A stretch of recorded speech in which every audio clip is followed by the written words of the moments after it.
Good evening, and welcome to another episode of Radioactive Television. I'm your host, Agent R.O.N of the Department of Extraterrestrial Affairs. Follow me.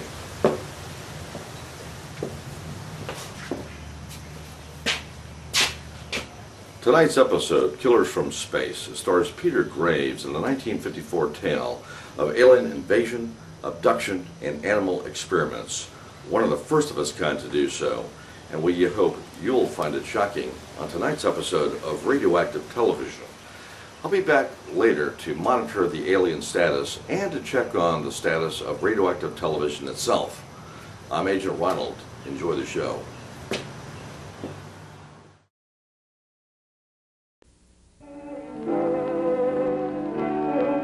Soledad Flats, Nevada. The time, 6:15 a.m.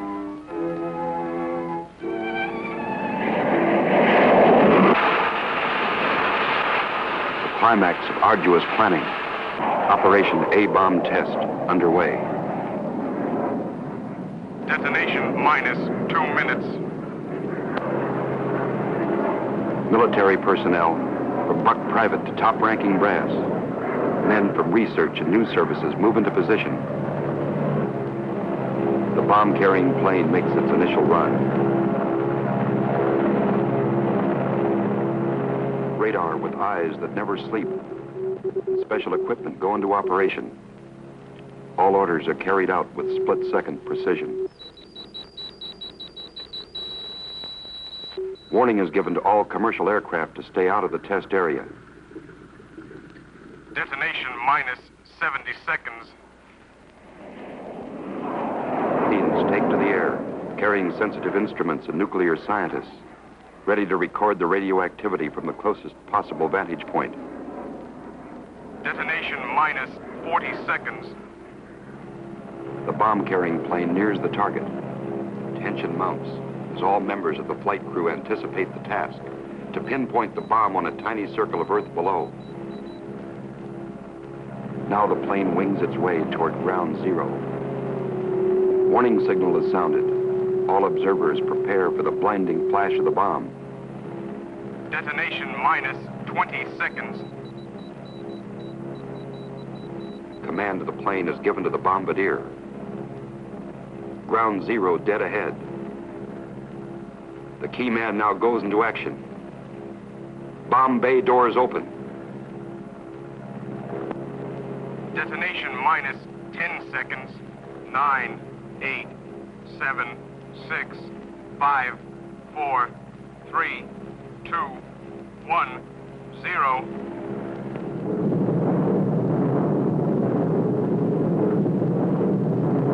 And this is the beginning.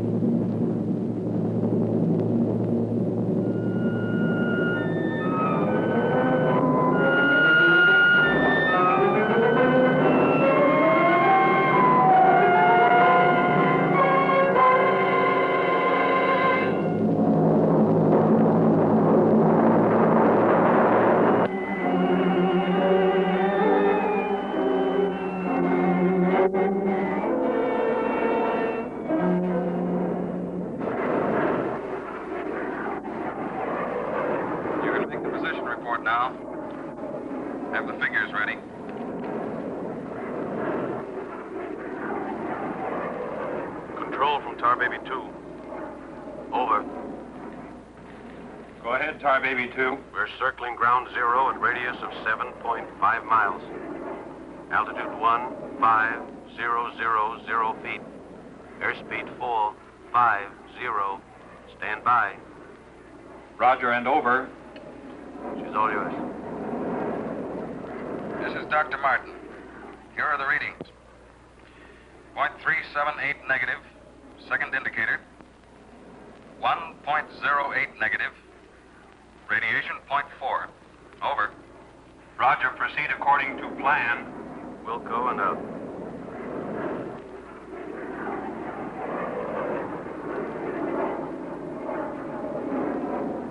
Take her in closer. Okay, Dr. Martin.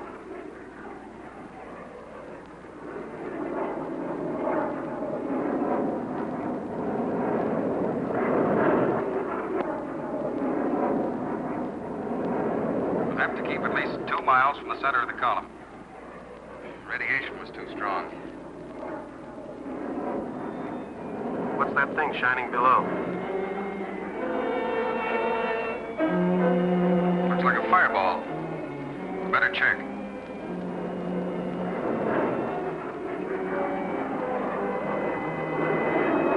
Dr. Martin. Dr. Martin, we're in trouble. Pull out! Pull out! I can't!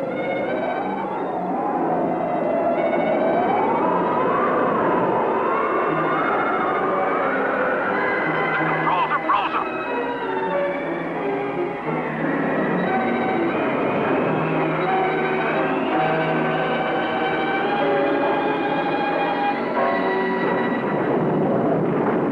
Tar Baby 2 from base.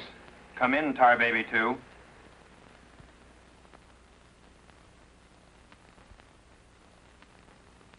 Come in, Tar Baby 2. We've lost contact, sir. Baker 2, sir. Yes, sir. All patrol craft in test area. This is a mayday. Repeat, this is a mayday.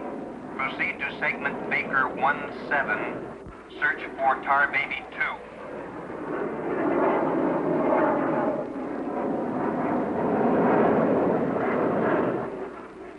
Control from Tar Baby 7. Wreckage sighted southwest corner, Soledad Flats. Ship appears completely demolished. No sign of survivors. Over. Roger, Tar Baby 7. Circle wreckage at 1000 feet until arrival of helicopter rescue unit.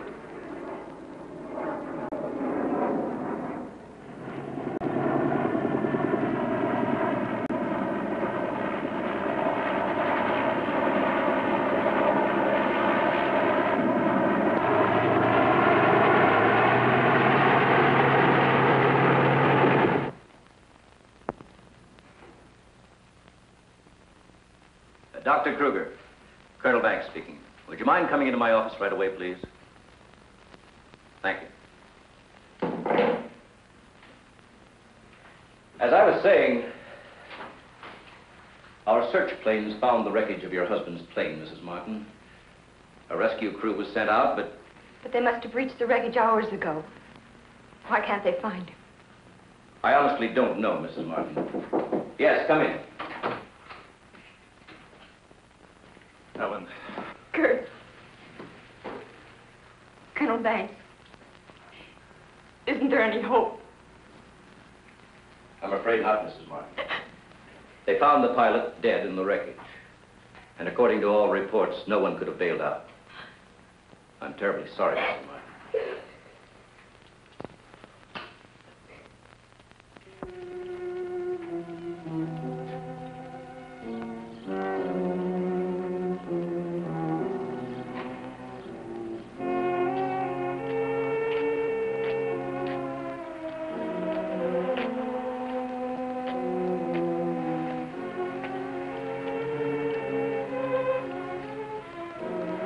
Dr. Martin! Dr. Martin, are you all right? I am, yes. It's Dr. Martin! Call the base hospital! Come on, Doctor. Come on. All right, look up to your right. Now look over to your left. All right, you get up now.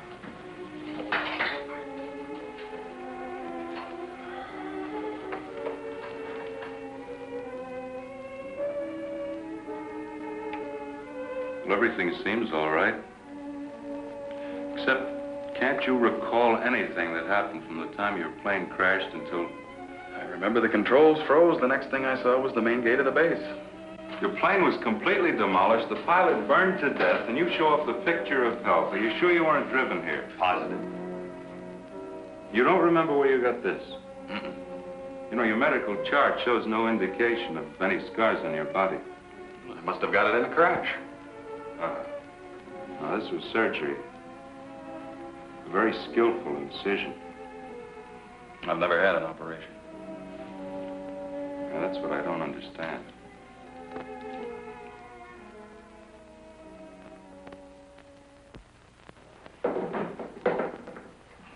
Briggs. Colonel Banks. How are you, Mr. Briggs? Fine, how are you? Fine. I see the FBI doesn't waste much time. Well, not if we can help it, Colonel.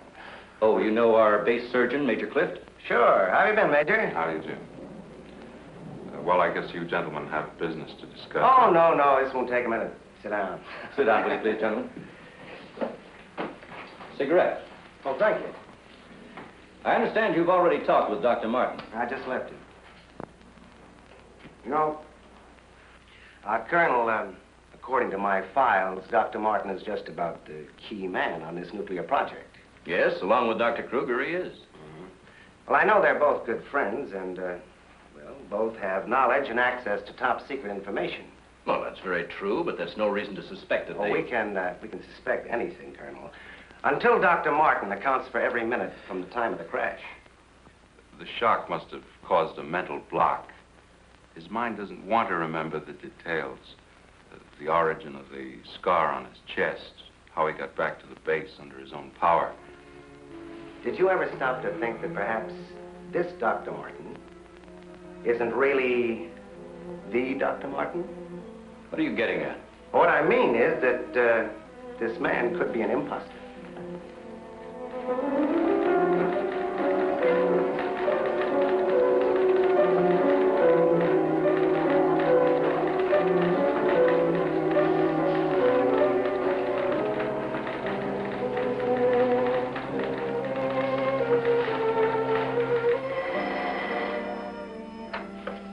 Briggs speaking. Oh, they did come through, huh? They do check. That's what I've been waiting for, thanks.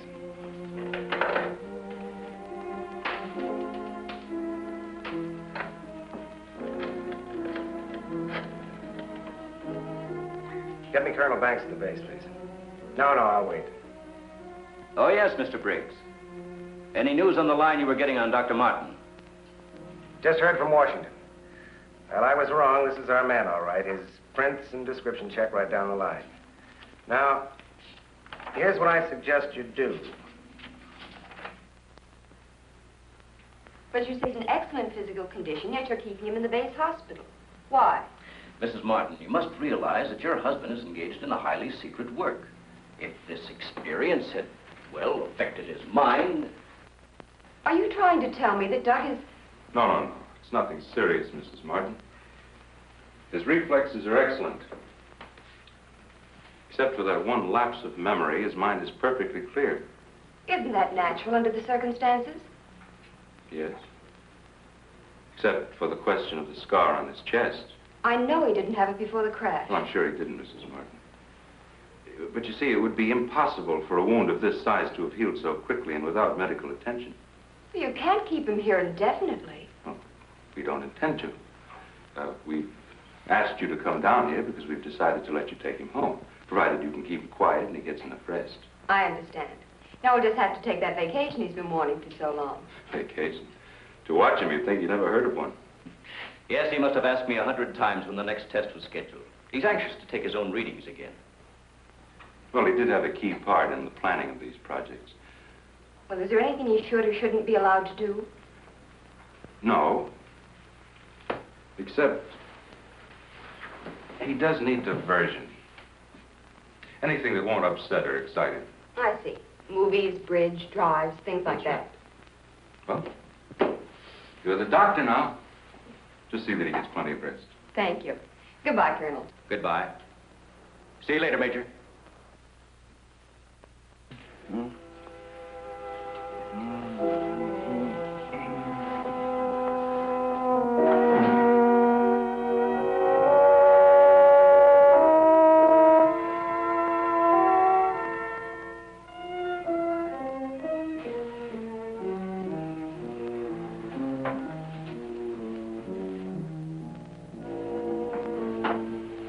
Doug, what's the matter? I can't sleep. What time is it? After 3. I think I'll get myself a glass of milk.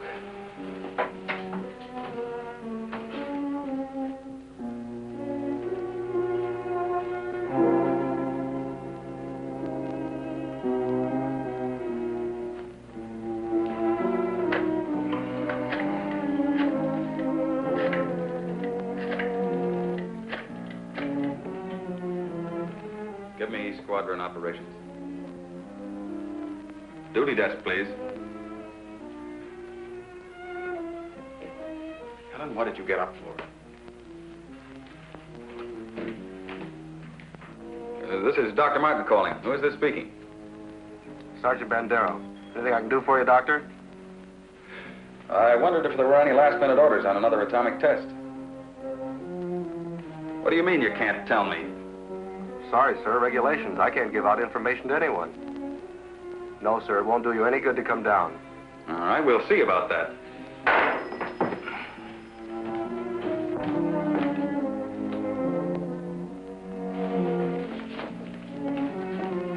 I've got to get out to the base right away. Alan, don't you agree with me? I've spent months preparing for this series of tests, and no sergeant is going to push me around now. Well, aren't you going to say anything? No. Look, I know they're ready for another test, and I should be there. Can't you understand that they don't want you around for your own good? I don't need their sympathy. There's nothing wrong with me. Then why are you acting this way? You're all on edge. If you don't slow down, I don't know what's going to happen. You really believe that, don't you?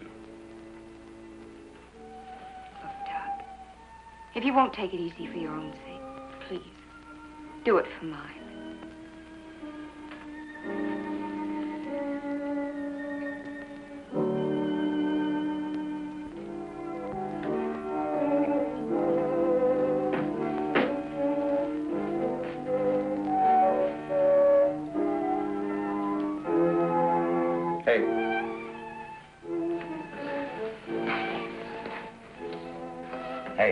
Time to get up. Go away. All right, stay in bed all day. It's almost 11 o'clock. What'd you say? Said it was almost 11 o'clock. It is. Mm-hmm. Oh.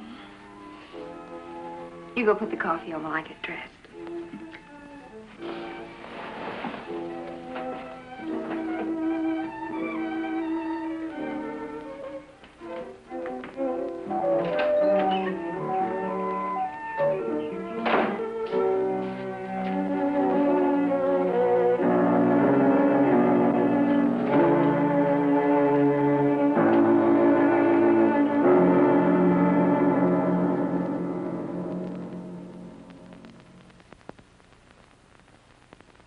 I don't care what you say. You had no right to go ahead without me. And you, Kurt, you didn't tell me either. Why? Orders, Doug. Orders? Nonsense. The least that could have been done would have been to let me know. I'm fine. I could have done my work. I hate to say this, Dr. Martin, but in your present state, you're not considered a very good security risk. Me? A security risk? My present state? What's the matter with me? How long am I to be considered? Only temporarily. The results of the test will be available for your study when you return to work. I am ready, Colonel. To us, you're still a very sick man. My advice to you is to go home and relax, as you were ordered. Relax, relax. And if I don't? Then you'll be confined to the base hospital till you change your mind. Now, what's it going to be?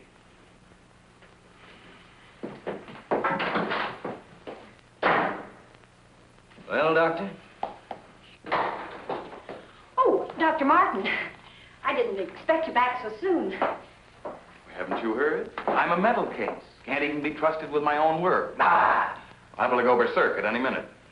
Colonel Banks will fill you in on the details. Don't tell me. Let me see. You're, I know. You're Miss Vincent, the secretary I share with, Oh, Doctor, you can't be serious. There was no one in your office, so I thought you wouldn't mind. Oh, that's all right. It's all right. As far as I'm concerned, you can take the rest of the day off. Are you sure? Mm-hmm. Oh, I don't really belong here. I just came in to pick up a few personal things from my desk. Goodbye. Goodbye.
Main gate, please.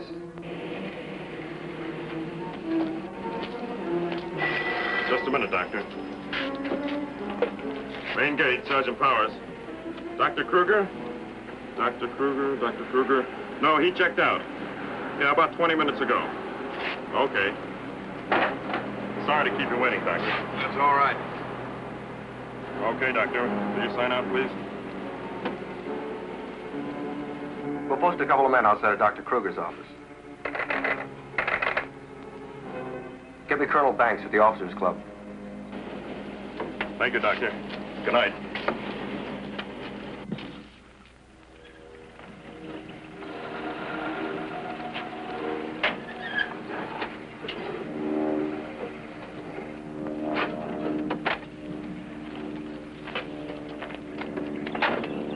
Good evening, Dr. Kruger. Yes? My name's Briggs. I'm from the FBI. Briggs. Briggs. Of course, I've heard of you. I wonder if you'd mind returning to your office with me. What seems to be the trouble? Oh, just a few things we'd like to straighten out. Concerns me? Well, I'm afraid so, Doctor. Take your own car if you like. I'll meet you there. All right, I will.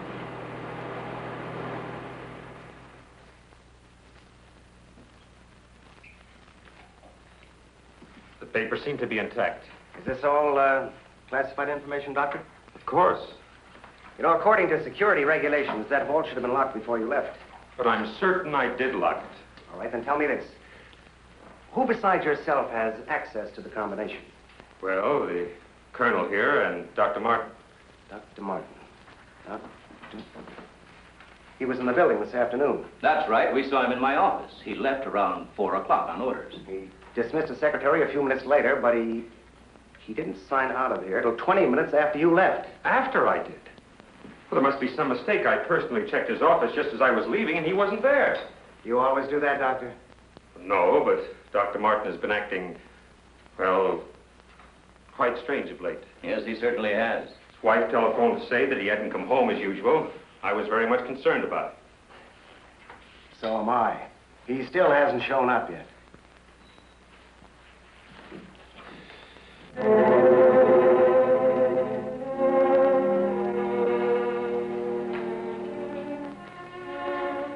What kind of pipe tobacco do you use, Dr. Kruger? Me? Why, I don't smoke at all. Did you, Colonel? Cigarettes? What are you driving at? That's funny. How long has Dr. Martin been using this brand of tobacco? Well, I really don't know. Why? Now, Mrs. Martin, you say you have no idea where he could be at this hour. Well, I know he's never been this late before without telephoning. Well, I hate to ask this, but have you ever had any suspicion that there might be another woman? Certainly not. I'm sorry, Mrs. Morton. Just why are you asking me these questions? Well, let's put it this way. Has he made any new friends lately? You know, people not in the usual group. No, the only people we've seen in months have been connected with the Institute. Excuse me. Hello? Yes, just a moment. It's for you, Mr. Briggs. Oh, thank you.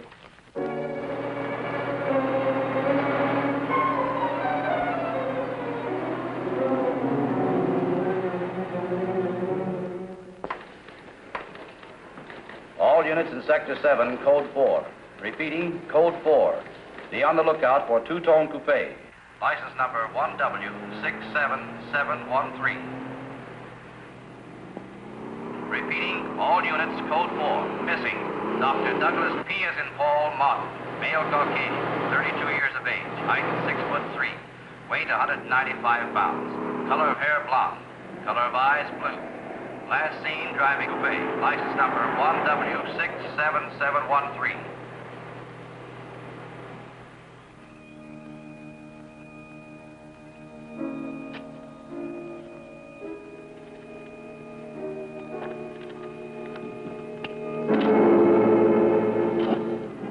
Dr. Martin. What are you doing with this? Any special reason for placing it under this rock?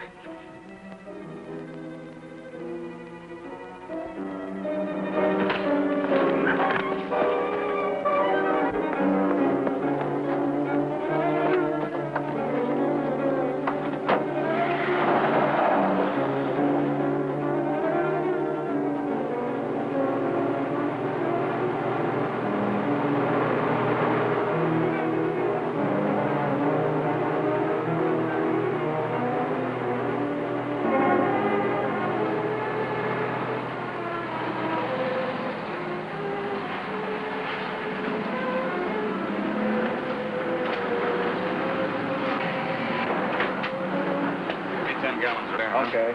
Where's your phone? Over there behind the pumps.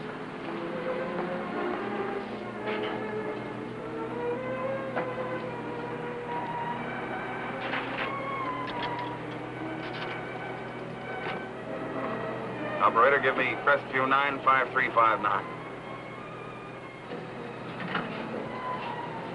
All units in Sector 7, Code 4. Repeating, Code 4. Be on lookout for two-tone coupe. License number 1W67713. Operator, you sure you're dialing the right number? Well, try it again, will you? It's my home. There ought to be someone there now. At junction of Highway 66 and Beach. Ambulance en route. Car 17, Code 7, 4th and Roberts. Suspects may be armed. Repeating, Code 2 to all units. Dr. Douglas P. as in Paul Martin, male Caucasian, 32 years of age, height 6'3", weight 195 pounds, color of hair blonde, color of eyes blue. Missing, Dr. Douglas P. as in Paul Martin, male Caucasian. Repeating, Code 2 to all units. Hey, mister!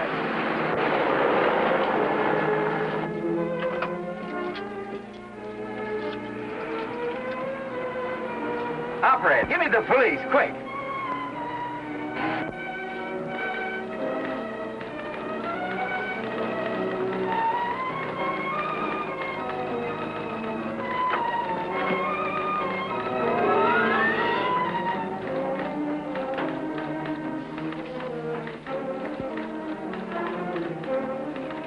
Calling car 6. Calling car 6, Code 11. Come in, Briggs. Calling car 6. Calling car 6, Code 11. Code 11, Central calling. Come in, Briggs. Hello, Central. Hello, Central. This is Briggs. This is Briggs. Come in. Subject, Dr. Douglas Martin, last seen en Route 61, heading toward North Junction. Stopped at gas station, corner of Ridgewood and Mills Road. Acknowledge. Roger. Briggs out.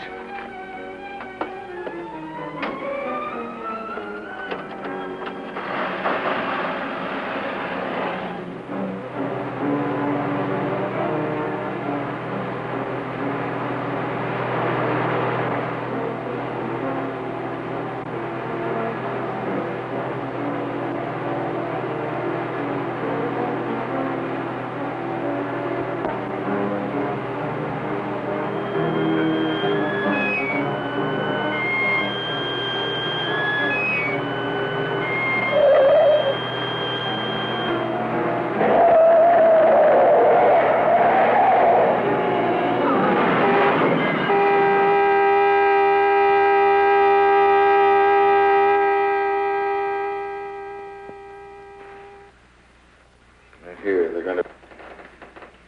Here. They're here. They're here. They're going to destroy us. He's coming out of it.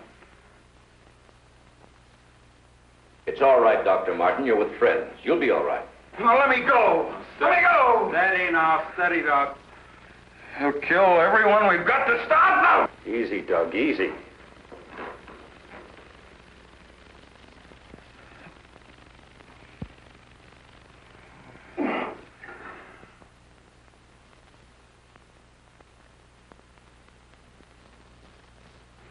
What did you give him? Sodium amytal. Truth serum. To deprive his mind of any imagination. I guess you'll make sense now. I'll get the recorder ready. Can you hear me, Dr. Martin? Yes. Now listen to me. I want you to count backwards from 100. Do you understand? Backwards from 100. 100. 99. 98. 97. 96. 95. 94. Well, you can ask him questions now. Dr. Martin, what were you doing with the information you took from Dr. Kruger's vault? I was delivering it. Delivering it? But where? To the rocks in Soledad Flats? Yes. To Soledad Flats. There where we crashed. I was delivering it, just as I was ordered. Who ordered you to do this, Dr. Martin? I'll tell you the whole story. I remember we were circling the atomic cloud. There was an object glowing beneath us at Soledad Flats. We were going down to investigate. Controls jammed. Couldn't pull out. When I regained consciousness, I was on a table. Next thing I knew, they were coming at me. Strange people. Their eyes, those horrible eyes. They didn't speak. I could see something strange and eerie pulsating in front of me. Then one of them lowered it toward my chest. It was my own heart.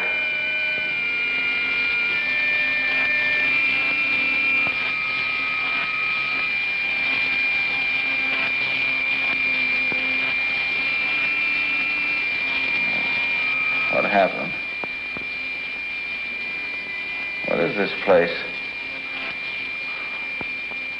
Who are you? What are you doing to me? Can't you speak? Who are you?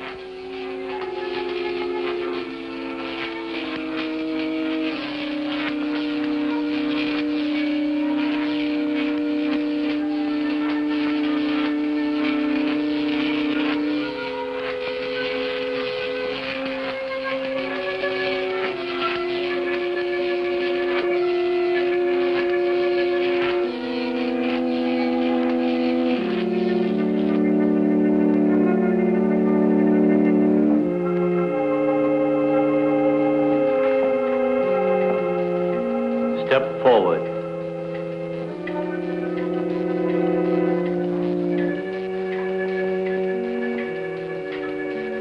Dr. Martin, I see you are quite well.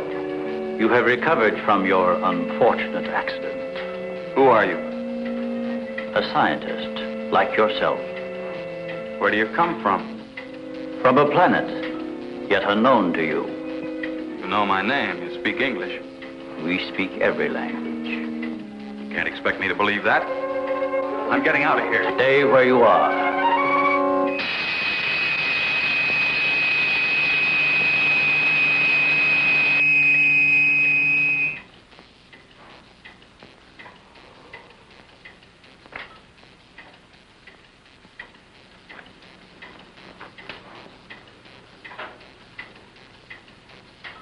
Who are you?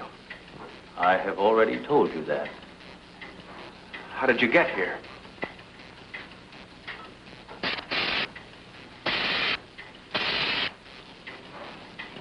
Here, in our machines magnetically propelled across the electron bridge we have created. Electron bridge?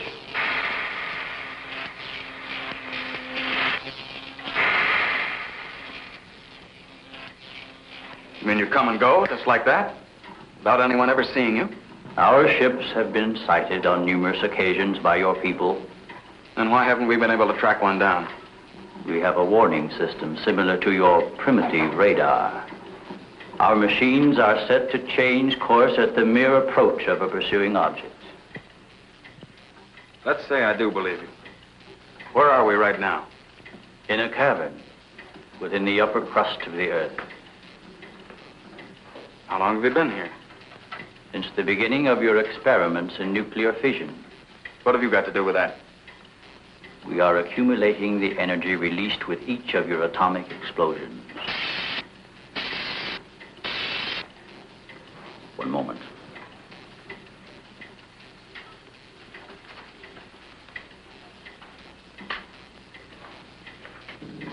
No, I here no, we don't here.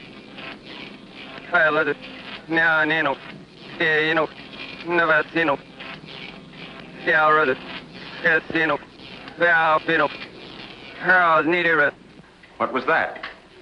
A report from the monitor we sent to the surface to obtain the results of your last nuclear test. Results? They'll take days to analyze and compute. I think you will find these figures are correct.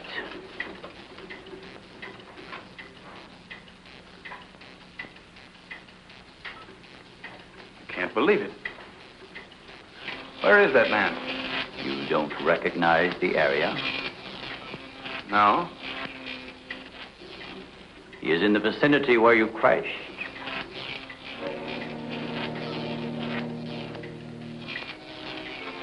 That rock was glowing. A normal reaction in view of the amount of radiation absorbed. You have a remarkable memory, Doctor, considering the fact that you did not survive the crash. What do you mean? The mechanism of your heart had ceased to function. It was necessary for us to revive it. You were dead. I was dead? So that's what they were doing. You didn't even try to help the pilot. Why did you save me? Because we had an important need of your services. Such as?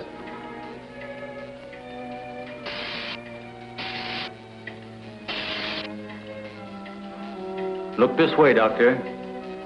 You will understand.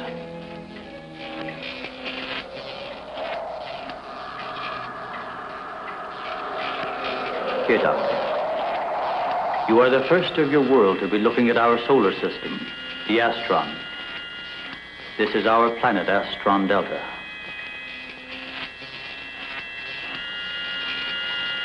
It occupies the fourth position in relation to this, our sun.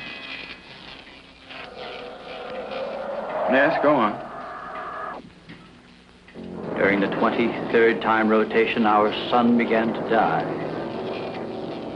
So, during the succeeding generations, as our planet began to cool, vegetation began to disappear. Our eyes developed to this state to combat the ever-growing darkness. We were forced to migrate.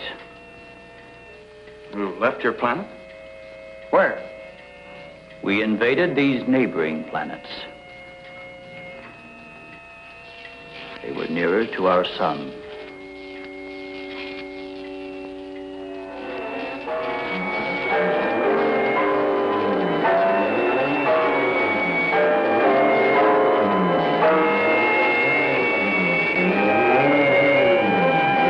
You just moved in and took over?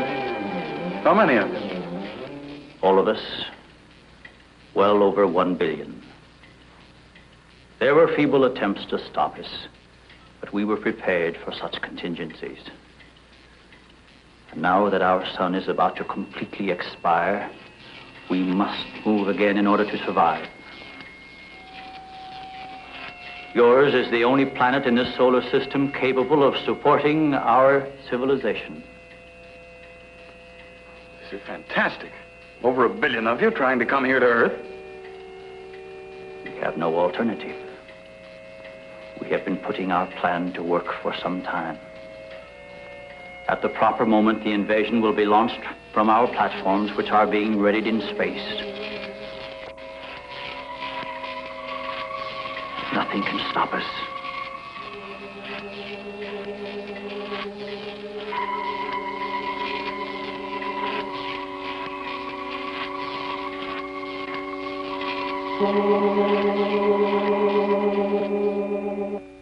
Insane.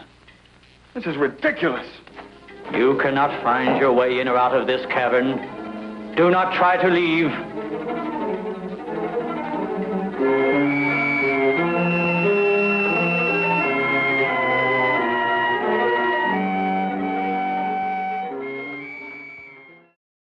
Welcome back. I hope you're enjoying Killers from Space. I'd like to take a minute to explain the origin of the radioactive television itself. Follow me. This amazing piece of equipment is an old analog television filled with reverse-engineered alien technology, resulting in transmissions which we can't track or trace with no power source. Now that you've been educated, let's return to Killers from Space.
So, you have discovered our menagerie. Don't you think you will be more at ease on this side of the cage?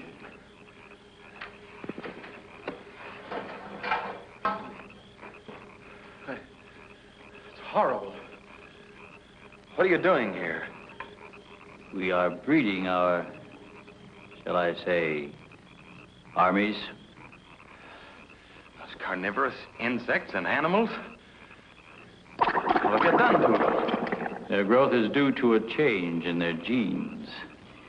With your next nuclear test, these animals will multiply at a rate beyond imagination. When the time comes, we will unleash them. They will spread to every continent and devour every living thing on the surface of the earth. What good will that do you? How could you expect to survive better than we? We have provided for that.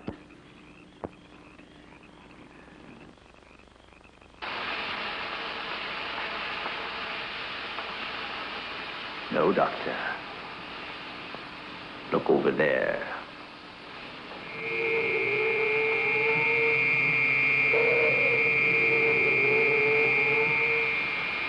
We will use their bodies to fertilize the soil.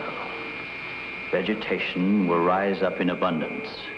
A new era of civilization will begin. Gamma rays? You see, Doctor, we have arranged for everything.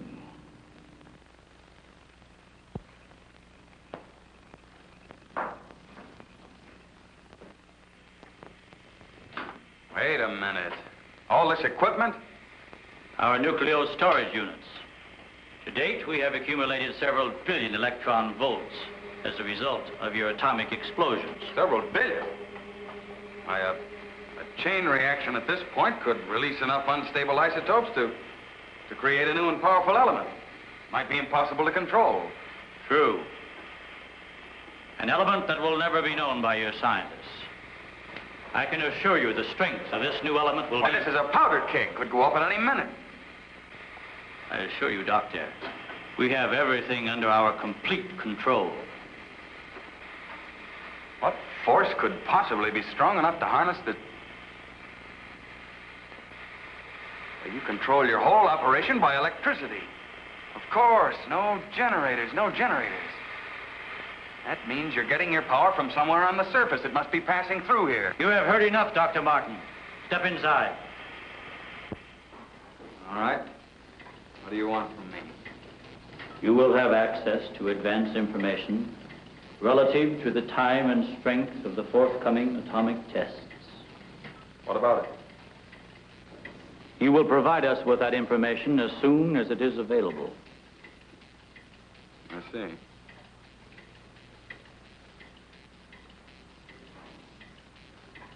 You're afraid of an overload. You can't tap enough electricity wherever you get it from to control a strong enough charge. You are a clever man, Doctor. Perhaps too clever. And what makes you think I'll give you any information? It is the only way you can save your own life when the time comes. You will be transported to one of our platforms in space and resettled here when our operation is completed.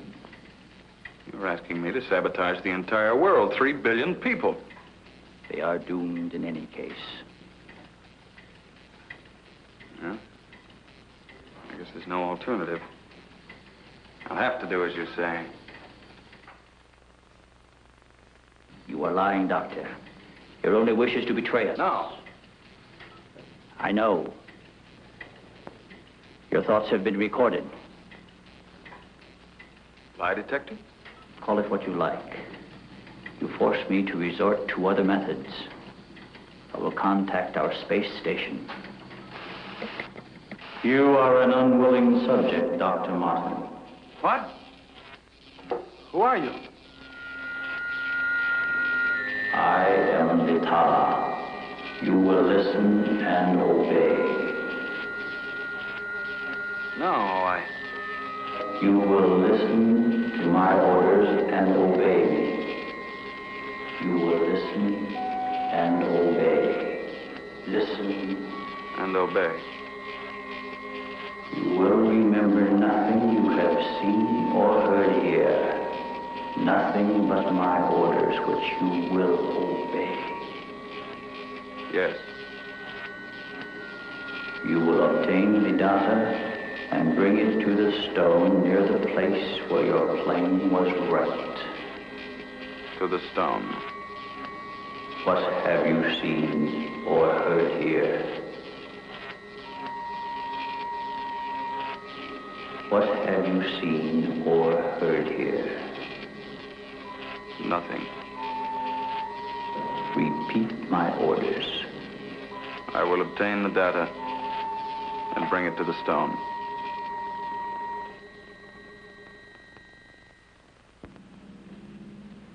Well, that's what I did. I took the information to where they told me. I didn't realize I was being mesmerized.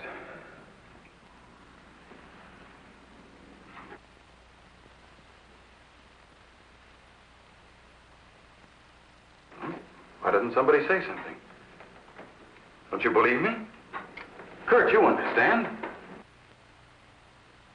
These giant animals breeding by the millions, they'll devour everything unless we stop them. Of course, Doug, we will. Colonel, you've got to arrange to set off another bomb tonight. The strongest charge we have. They're beneath the ground with all their equipment. We can blow them to pieces. Now, wait a minute. A strong charge will overload their units.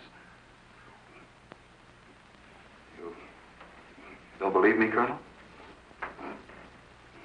Major? Kurt?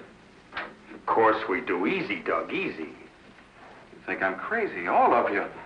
Well, I'm not, do you understand? Everything I said is true. I saw it with my own eyes. Give me a hand, Doug. Now, let me go. Let me go. Steady, steady, steady. Take it easy now. Take it easy. We'll talk this whole thing over. What are you doing to me now? And just rest quietly. That's it.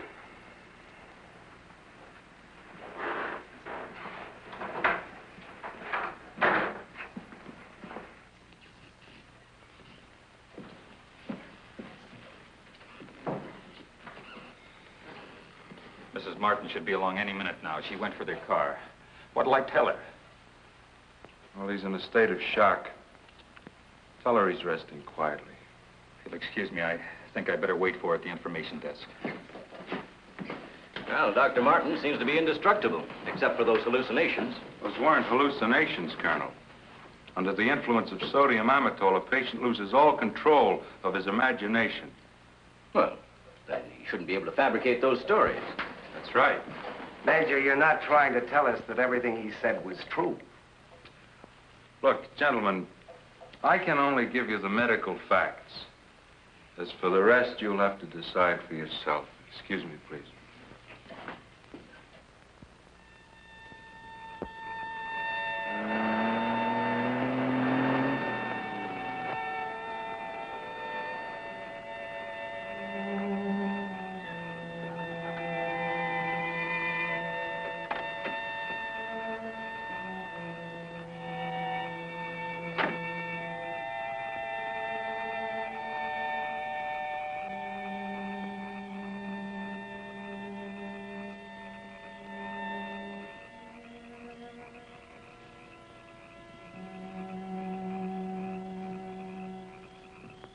Good evening, Dr. Kruger. Chilly, isn't it? Oh, Mr. Briggs, you startled me. I didn't expect to see anyone here. Well, neither did I, Doctor. Well, I suppose you want me to explain why I'm here. Mm-hmm. I want to believe Doug. We've worked together a long time. Anyway, I just had to come out here and check for myself. Check what, Doctor? For an entrance or an exit to the caverns he described. I'm afraid you're wasting your time. Have a cigarette, Doctor? No, thank you. See, we've already covered the entire area. We couldn't find a thing. Then, what about that scar? I'd like to see you disprove that. Oh, Mrs. Martin. Oh. How is he, Doctor? Oh, he's resting fine. I think he'll be all right. How's the car?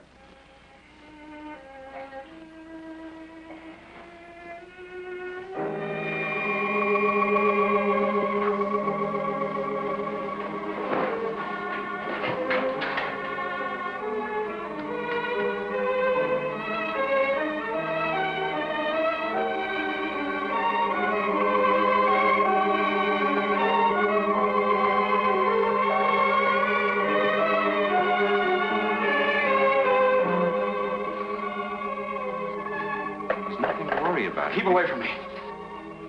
Keep away, I said. Doc! Let me go. They're after me. Nobody's after you, Dr. Martin. Keep away. Doc, he's trying to help you. I don't need the help.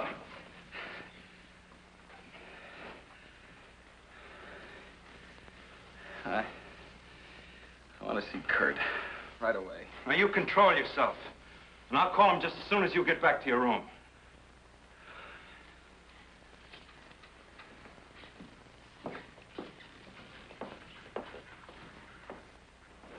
Now, you get back into bed and I'll call Dr. Kruger.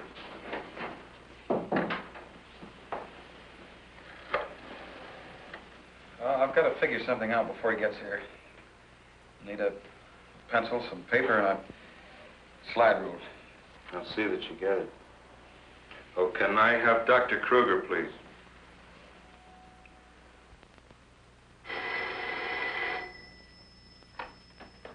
Dr. Kruger speaking. Oh, yes, Major. How is he? All right, I'll be over in a few minutes.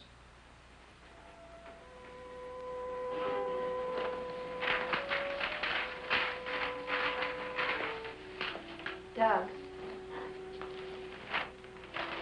Doug.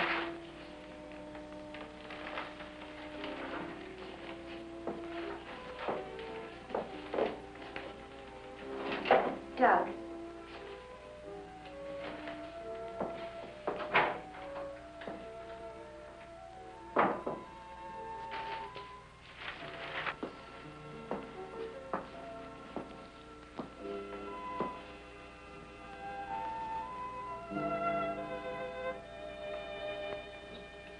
Kurt. Ellen, I got here as soon as I could. Is there anything wrong? He's much better. Imagine he's even started working. He asked for paper and a slide rule.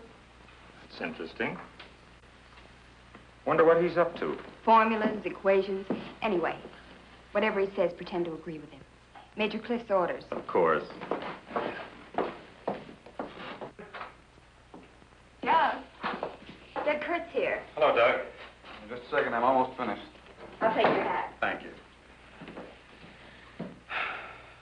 Kurt, let's face it. I know that you all think there's something wrong with me. No, of course not. No, I wouldn't blame you after the story I told last night. Well, frankly, you did have us a little worried, asking that a bomb be dropped because of what you said.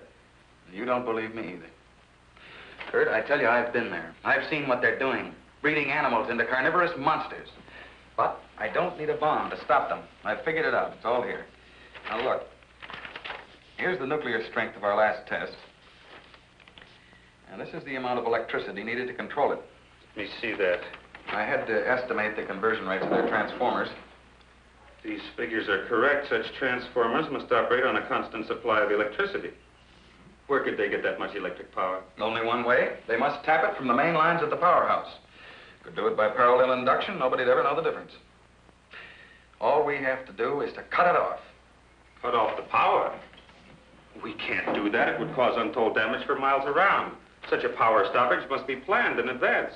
8 to 10 seconds, that's all I need. That gap in supply will short out their resistors and the whole thing will go up.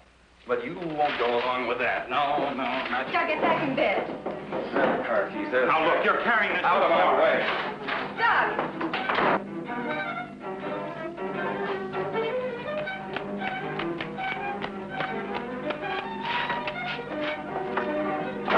Please call the main gate and try to stop Dr. Martin.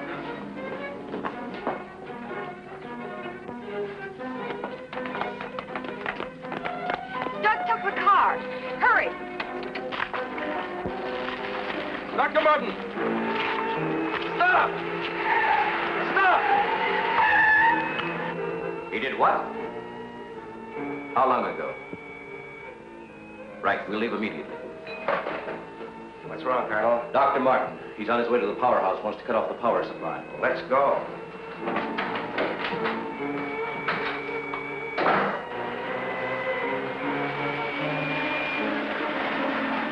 I couldn't stop him, Doctor. He went that way.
Okay, you run up the stairs. I'll look here.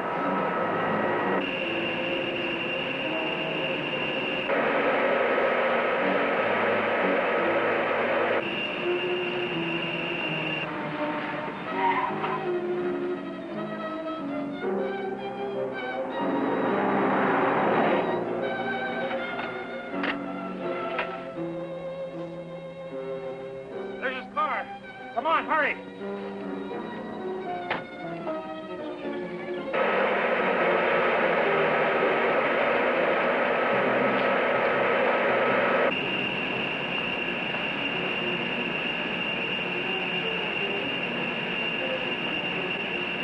He isn't back there. Let's go.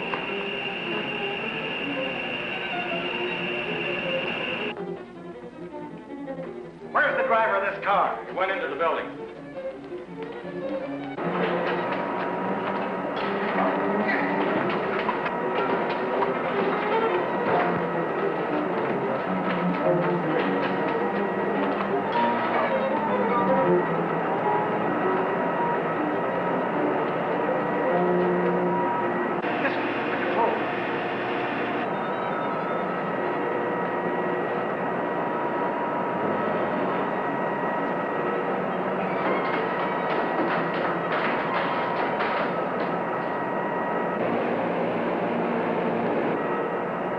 We've got to take the stairs.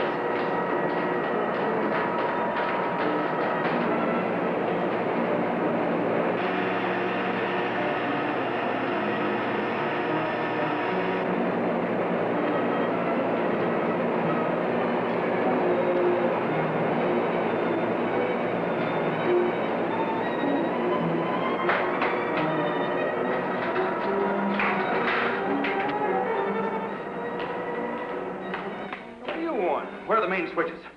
So what's the matter with you? You sleepwalking or something, mister? Where are the switches that control the Soledad Flats area? I said, where are they? This way. Oh. Control room. Yeah. Uh-huh.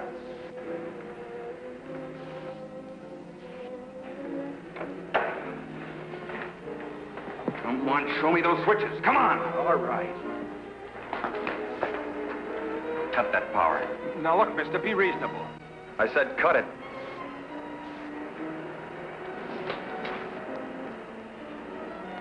Now the next one.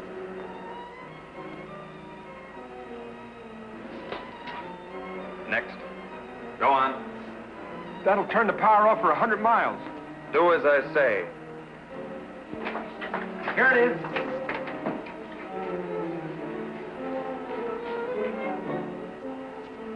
Stay where you are. Put down that gun, Dr. Martin. I'm warning you, Colonel. How many closer and I'll kill him. Now the next one. What's this one? That's the master switch. Cut it. Doug, please, don't. I said cut it. Get back or I'll kill him. Go on, get back. Go on, get back. Do as he says.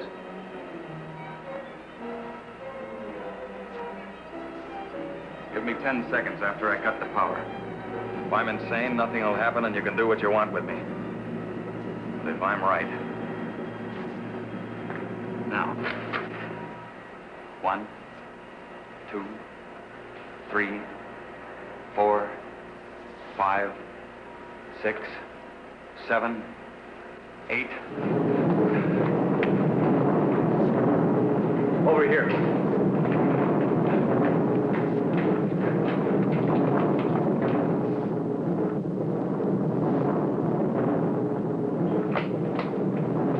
Soledad Flats, right in the button. Just as he said. He blew them to pieces.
Welcome back. We hope you enjoyed Killers from Space, where all it took to prevent world conquest was a 10-second blackout.